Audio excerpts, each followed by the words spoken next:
Selamat pagi, Bu. Pagi, Ibu. Mari, Bu, silakan.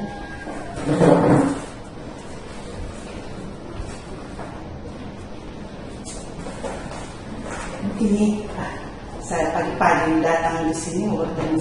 Bagaimana kabar Ibu? Baik, sehat selalu. Syukur.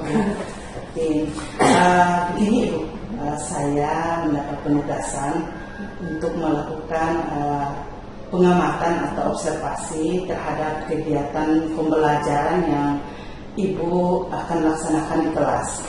Nah, sebelum kegiatan ini, kegiatan observasi nanti, perlu kita lakukan diskusi bersama, ya, untuk observasinya di sini untuk persiapan Ibu nantinya pada saat pelaksanaan pembelajaran di kelas. Izin bertanya, Bu, nanti pada saat pembelajaran itu materi apa yang Ibu akan bawakan? Materi yang saya bawakan di saat pembelajaran itu adalah materi hukum Tentang hukum.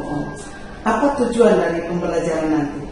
Kalau untuk tujuan pembelajaran itu siswa dapat memahami hukum dan penerapannya dalam kehidupan sehari-hari yang berkaitan dengan instalasi listrik. Baik.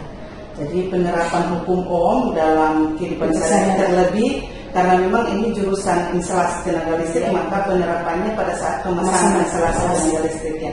Baik, Bu. Nah, dari tujuan ini, area pengembangan yang hendak Ibu capai untuk kegiatan pembelajaran atau yang hendak dicapai terhadap anak didik setelah pembelajaran itu apa saja? Untuk area pengembangan yang saya ingin kembangkan pada saat pembelajaran itu yang pertama, aktivitas interaktif, kolaborasi dan komunikasi antar peserta didik ketika dalam kegiatan berdiskusi. Kemudian yang kedua itu pembelajaran berdiferensiasi. Ya. Berarti nanti itu aktivitas interaktif peserta didik ya, pada saat kegiatan diskusi, kemudian pembelajaran berdiferensiasi. Apakah nanti di dalamnya ada KSE-nya juga? Ada itu KSE. Di mana itu siswa nanti dilatih untuk kesadaran diri, manajemen diri, kesadaran sosial. Di situ tergabung untuk KSE. Nah, izin bertanya, untuk pengembangan pembelajaran diferensiasi apa saja yang Ibu akan gunakan di sini? Untuk pengembangan diferensiasi ini yang saya kembangkan adalah yang pertama diferensiasi konten atau materinya, yang kedua diferensiasi proses, dan yang ketiga otomatis diferensiasi produk hasilnya atau idenya. Baik. Nah, untuk area pengembangan ini tadi aktivitas interaktif, kemudian diferensiasi, di dalamnya ada konten, proses dan produk, kemudian terintegrasi juga dengan KSE. Strategi apa yang Ibu persiapkan untuk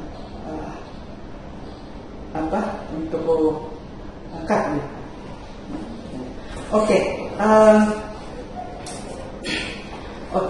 Untuk area pengembangan tadi ya, yang seperti disebutkan, saya ingin bertanya lagi ya, lanjutan. Kalau untuk aktivitas interaktif peserta didik ya, tujuan yang hendak dicapai tadi? Kalau untuk potensial aktivitas interaktif peserta didik, tujuannya ingin saya capai di situ adalah siswa dapat berkomunikasi dan berrelasi dengan peserta didik yang lain. Berrelasi dengan peserta didik ya. Nah, ukuran untuk mengetahui keberhasilan dari aktivitas ini? Ukuran yang mungkin saya imajinasi nanti adalah ukuran berdasarkan portofolio hasil diskusi peserta didik. Ya, ukurannya portofolio ya, hasil diskusi. Nah, apa yang mendukung, elemen pendukung untuk ini? Elemen pendukungnya itu adalah lembaga kerja peserta didik. LKPD ya. Baik. Nah, untuk pembelajaran berdiferensiasi tadi yang Ibu sebutkan ada konten, proses dan produk nantinya, itu tujuan yang hendak Ibu capai apa di situ? Untuk memenuhi kebutuhan peserta didik berdasarkan profil pelajar Pancasila. Profil pelajar peserta didiknya ya, profil belajarnya. Jadi ada yang kinestetik ya, apalagi itu auditori, visual, ya, itu kan bervariasi. Iya, berarti kita kan punya peserta didik yang beragam ya.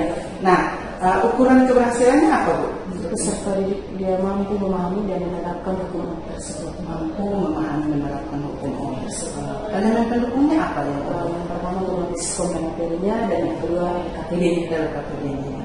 Nah, tadi sempat juga saya singgung sedikit tentang kompetensi sosial emosional yang terintegrasi dalam pembelajaran diferensiasi. Nah, tujuan yang hendak dicapai di situ apa? Yang pertama otomatis di sini kan mereka berdiskusi, otomatis itu kesadaran sosial pasti timbul. Kemudian kemampuan untuk berkomunikasi, berrelasi, kemudian lebih kepada pengambilan keputusan secara bersama-sama karena dalam kelompok seperti itu. Oh iya, baik. Berarti di situ ada kesadaran sosial, keterampilan berrelasi dan pengambilan keputusan yang bertanggung jawab. Nah, ukuran keberhasilan apa, Bu? Itu adanya sikap saling menghargai satu sama lain. Ketika menyampaikan pendapat, otomatis itu pendapat kami bagaimana? Saling menerima, saling menghargai. Saling menghargai. Nah, elemen pendukungnya apa, Bu? Elemen pendukung yang saya buat itu dengan menyediakan rubrik penilaian sikapnya. Rubrik penilaian sikap ya. Artinya bahwa rubrik ini nanti disampaikan dulu kepada siswa tema-tema apa sehingga mereka bisa tahu pada saat mereka melakukan diskusi hal-hal apa yang mereka harus lakukan seperti tadi KSE-nya tadi muncul ya.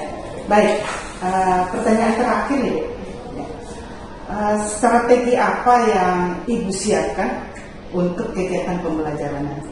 Untuk strategi yang saya siapkan untuk pembelajaran nanti, yang pertama ini kan berkaitan dengan diskusi. Otomatis saya harus membuat metode pembelajaran yang beragam, bervariasi, supaya siswa itu terlibat dalam diskusi lebih aktif. Peran siswa itu yang saya butuhkan di situ. Kalau yang kedua itu kesadaran sosial, di mana mereka harus saling menghargai, berkomunikasi, dan hasil seperti itu. Jadi strateginya adalah merancang metode pembelajaran yang bervariasi ya. Setelah itu dalam kegiatan diskusi membangun kesadaran sosial ya, atau mengembangkan kompetensi sosial emosional pada siswa. Nah, baik, mungkin ada catatan sedikit untuk Ibu ya, untuk persiapan nanti bahwa diharapkan metode yang Ibu rancang tadi memenuhi kebutuhan belajar ya peserta didik yang melalui pembelajaran berdiferensiasi yang mengintegrasikannya dengan kompetensi sosial dan emosional peserta didik. Diharapkan pula mereka peserta didik ini saling memberi pendapat, saling bersosialisasi. Kemudian mungkin bisa tidak nantinya ditambahkan tentang ice breaking? Boleh, Bu.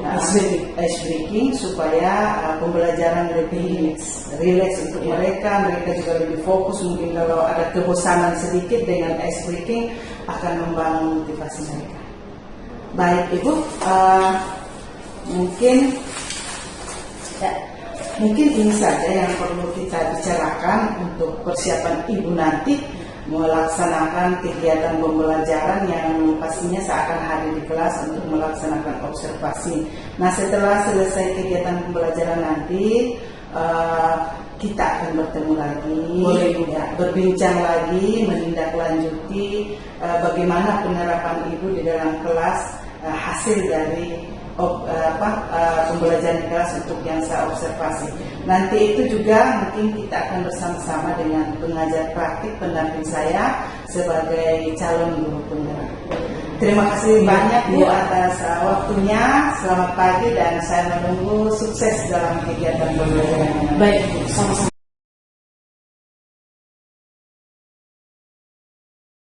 Pelajaran yang sebelumnya, yang kemarin kita belajar tentang tahanan. Apa lagi? Ada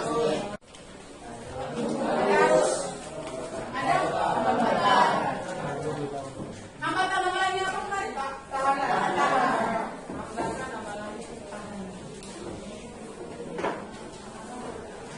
Kalau misalnya tegangan simbolnya apa? Disimbolkan dengan huruf apa? V. Oke, V. Kalau arus? Arus I. Kalau hambatan? Hambatannya adalah R.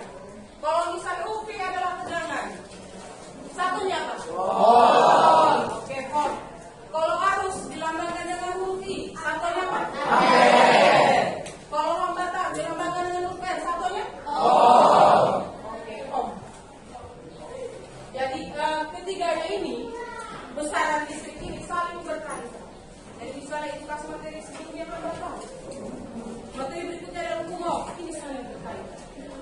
Jadi materi yang sebelumnya tidak terus.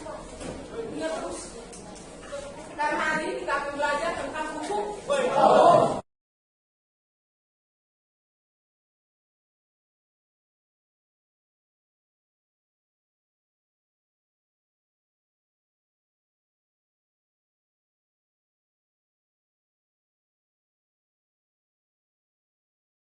Sekarang, kalau hukum Om, kalau penerapan dalam kehidupan sehari-hari itu yang seperti apa?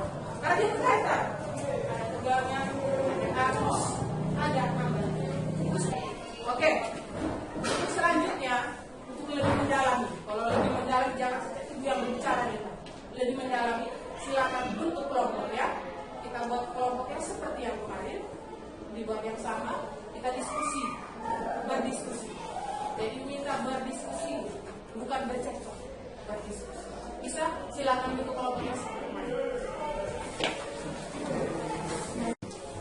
Perhatikan. LKPD sudah dapat semua? Langkah berikutnya.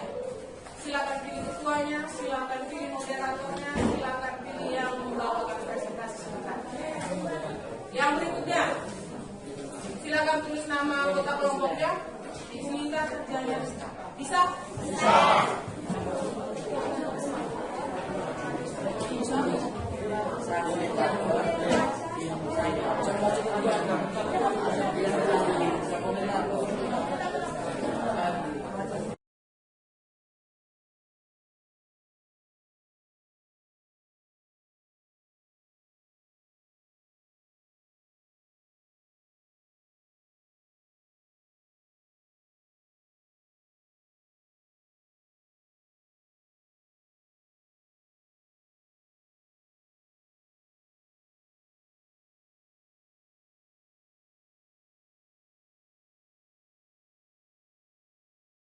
Oke, baik. Semua sudah selesai? Sudah. Sudah selesai atau belum? Sudah. Oke. Selanjutnya adalah presentasi. Ibu minta dari kelompok 1 untuk silakan mempresentasikan kelompoknya. Silakan untuk kelompok 1. Yang lain harap mendengarkan. Bisa? Bisa. Oke, silakan. Selamat pagi Bu Guru dan teman-teman. Selamat pagi. Terima kasih atas waktu dan kesempatan yang diberikan kepada Pak kelompok kami. Kami dari kelompok 1 akan mempresentasikan hasil diskusi kami mengenai hukum Om. Baik teman-teman, di sini kami akan menjelaskan mengenai bunyi hukum Om, rumus serta keterangan hukum Om dan contoh soal hukum Om. Waktu dan kesempatan saya berikan kepada teman saya Ari.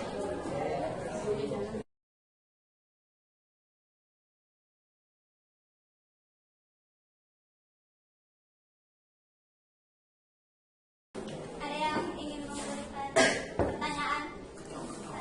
Baik, kami mempersilakan teman-teman untuk memberikan tanggapan atau pertanyaan mengenai soal yang besar. Silakan. Tadi dalam penjelasan hukum disebut kalimat dari berbanding lurus dan berbanding terbalik. Kira-kira apa makna dari kalimat yang dijelaskan di sini? Oke, terima kasih pertanyaan ini kepada kami. Kami akan menjawab pertanyaannya. Yang pertama, jika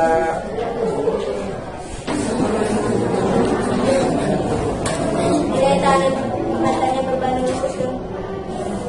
lurus, maka semakin besar tangan jenisnya dan semakin besar pula nilai pengantar yang dihasilkan. Sedangkan jika berbanding balik, maka semakin kecil nilai pengantar yang dihasilkan.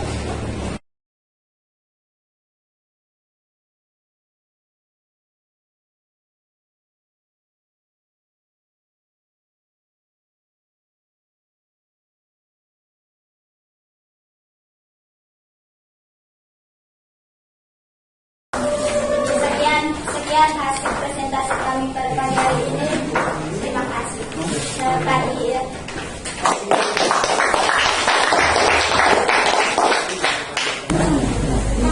Jawaban yang disampaikan oleh kelompok 1 sudah benar semua. Berarti yang lain juga sama? Iya. Sudah sampai ada yang berbeda? Sama Ibu. Oke. Untuk nomor 1, nomor 2, nomor 3 yang disampaikan oleh kelompok 1 jawabannya benar semua. Berarti mereka mengerti. memahami, mereka baca literasinya bagus, numeriknya bagus, berjalan. Kemudian untuk kelompok yang lain juga ternyata jawabannya sama, berarti sama-sama mengerti. Bisa mengerti semua? Bisa. Oke, Ibu akan menjelaskan sedikit, membuat rangkuman sedikit mengenai materi yang tadi. Perhatikan, kita belajar tentang hukum Ohm. Hukum Ohm.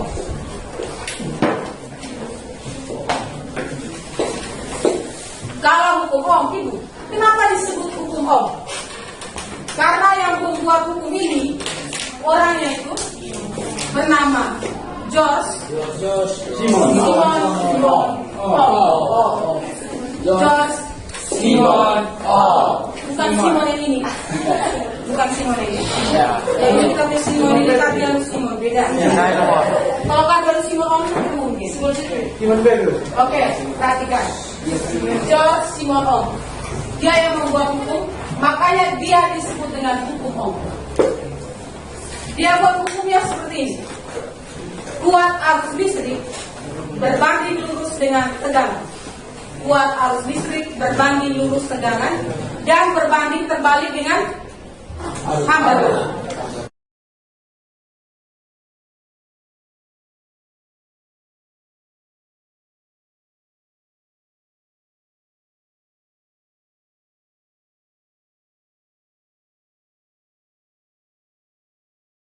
Bisa paham? Bisa. Oke, untuk tugas yang tadi sudah dikerjakan bersama kelompok, silakan simpan di atas mejanya itu untuk Ibu ambil nilainya. Yang lainnya kembali ke posisi duduk seperti biasa. Oke, materi tentang hukum Ohm sudah selesai, diskusi kelompoknya juga sudah selesai, berjalan sesuai dengan harapan. Artinya jawabannya, kemudian pertanyaannya, umpan baliknya sudah sesuai dengan harapan. Oke, untuk pertemuan, untuk tugasnya dengan baik-baik. Silakan buat materi yang tadi sudah sampaikan dalam bentuk kanvas. Bisa? Bisa. Bisa atau tidak? Bisa. Dalam bentuk kanvas. Bisa dikumpulkan di 2 minggu lagi, dikirim secara pribadi ke WA-nya. Dicantumkan namanya lengkap, jangan sampai muncul nama orang lain. Yang berikut, untuk pertemuan berikutnya 2 minggu lagi kita akan berbicara tentang hukum Kirchhoff. Hukum sudah selesai. Hukum Kirchhoff. Kita berbicara rangkaian terbuka. Oke, begitu saja. Terima kasih atas waktu dan kesempatannya. Selamat siang.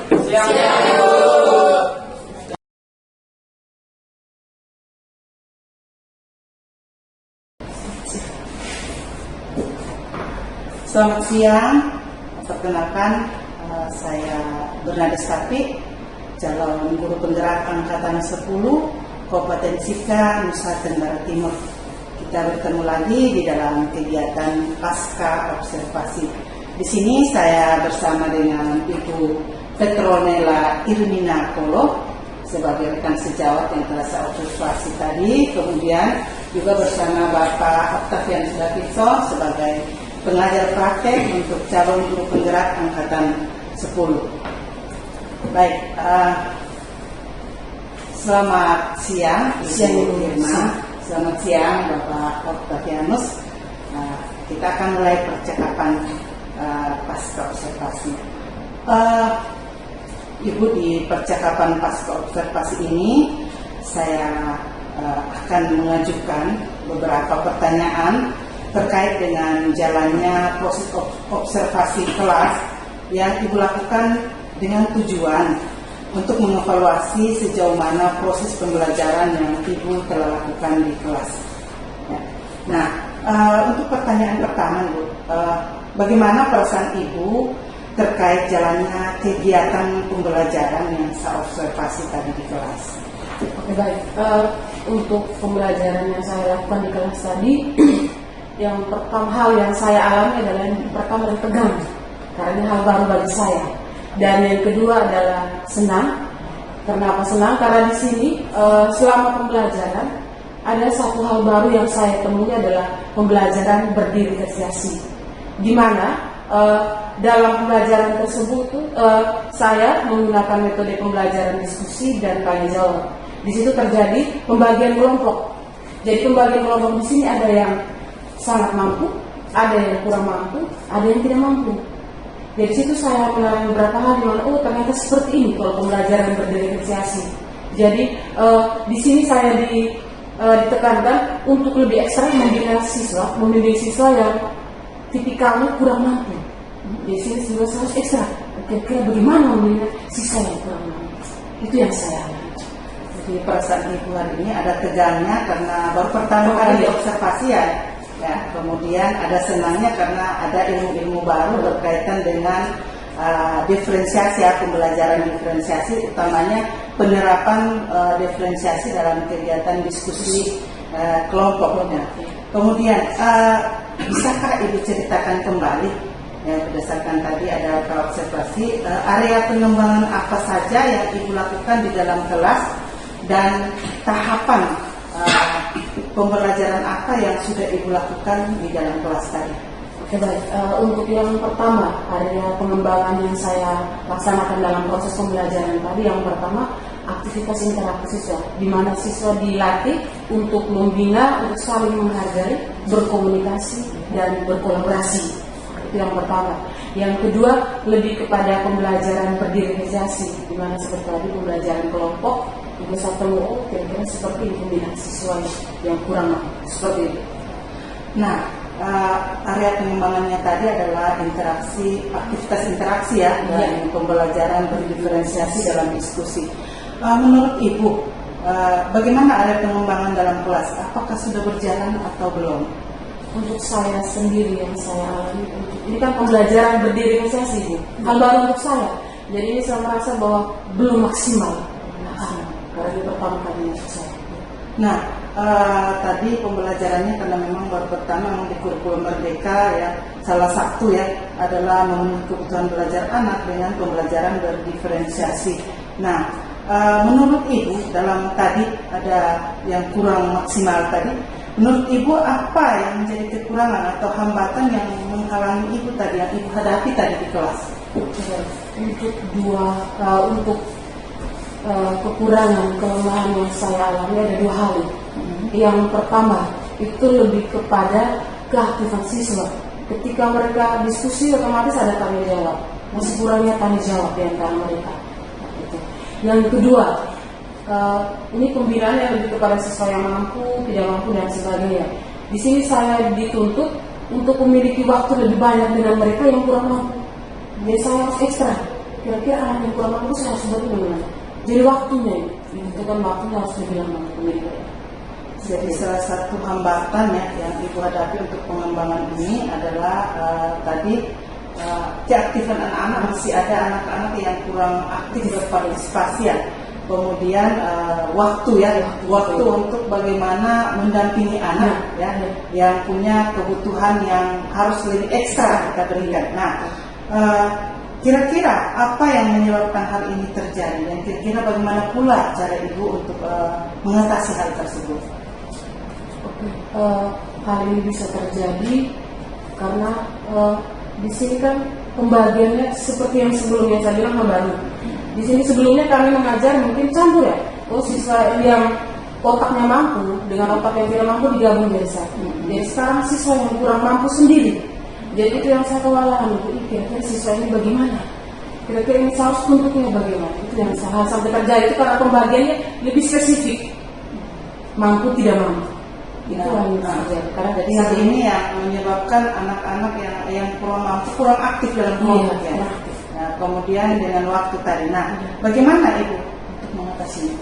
Kalau untuk mengatasi, saya kembali kepada diri saya sendiri otomatis, yaitu di mana peran saya sebagai pengajar berarti lebih ekstra lagi untuk membimbing siswa yang kurang mampu, mencari metodenya lagi kira-kira seperti apa supaya mereka lebih memahami materi seperti itu.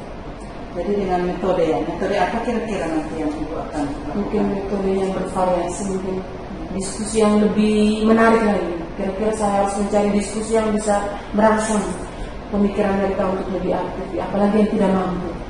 Itu saya harus mencari bagaimana caranya harus mereka bisa memahami. Kemudian untuk yang pendekatan yang Ibu akan gunakan untuk mereka-mereka atau kelompok-kelompok yang belum mampu ini bagaimana? Untuk pendekatannya mungkin di luar jam KBM kan, atau itu saya memilih untuk lebih pendekatan dengan mereka ada satu ruang ketika keluar saya panggil mereka kembali untuk kira-kira kurang mengertinya gimana. Harus ekstra ke saya. Berarti pendampingan lebih ekstra ya, Bu? Ya, jadi ini rencana Ibu ke depan bahwa membuat metode atau perencanaan yang bervariasi sehingga membuat anak-anak lebih aktif lagi ya. Bagaimana mereka dalam diskusi berrelasi dengan teman-temannya yang mengajukan pendapat ya, itu nanti yang akan Ibu lakukan. Kemudian bagi peserta didik yang dalam kelompok-kelompok yang kita tanda kutip mungkin kurang mampu pemahaman, Ibu akan melakukan pendampingan lebih ekstra gitu ya? Iya. Oke, jadi itu rencana Ibu. Semoga apa yang Ibu rencanakan ke depan bisa berjalan ya, dan bisa menghasilkan pembelajaran yang baik. Namun ada pertanyaan saya, kira-kira kapan rencana ini kita bisa realisasikan? Rencana yang saya realisasikan pertemuan berikutnya. Kira-kira saya memperbaiki yang sebelumnya yang saya alami kekurangan saya perbaiki untuk pertemuan berikutnya. Jadi perbaikannya dilaksanakan di pertemuan berikutnya. Nah, Oke, saya menunggu cerita-cerita baik dari Ibu, pengalaman-pengalaman Ibu melaksanakan pembelajaran di kelas. Semoga pembelajarannya lebih baik dan apa yang dibutuhkan siswa kita dapat penuhi. Baik, kalau begitu kita akhiri percakapan kita. Selamat siang. Baik, untuk kegiatan supervisi akademik kita akan dilaksanakan mulai dari kegiatan pra-observasi, observasi, dan pasca observasi. Kita akhiri kegiatan ini. Selamat siang.